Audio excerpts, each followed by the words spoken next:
Hello everyone, welcome to my course on capital investment. I'm your course instructor Mohammad Iftikharul Islam Bhuiya. In this module, we are covering risks in capital budgeting. This is module 6 of capital investment course and this is the first lecture of this module. In this lecture, we will cover introduction to risks in capital budgeting. So far, we have assumed that in case of capital budgeting, all projects are assumed to be equally risky.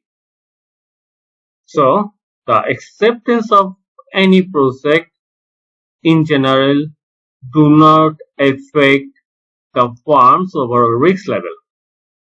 But in reality, these situations are rare.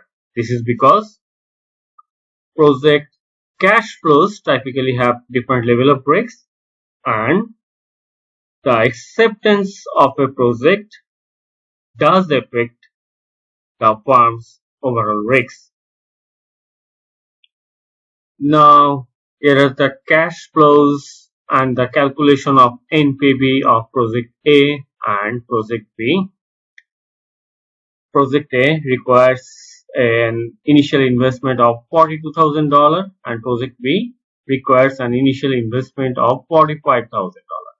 Now let's analyze the cash flows of project A, operating cash inflows of project A and project B. If you look at the operating cash inflows of project A, from year 1 to year 5, operating cash inflows of project A are same, which is that is $14,000.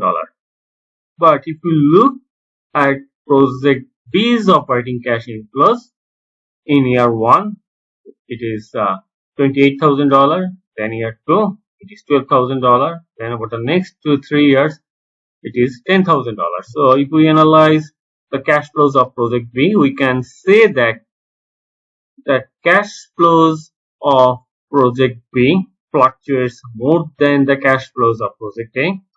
If we calculate the standard deviation of these cash flows, you will obviously find that standard deviation of cash flows of project B is more than the standard deviation of cash flows of project A. In fact, standard deviation of cash flows, operating cash inflows of project A will be 0 because all the cash flows are equal. So in this, based on our analysis, we can say that project B is riskier than project A. Now, if we look at the NPV, you can also say that project A has a higher NPV than project B, than the NPV of project B.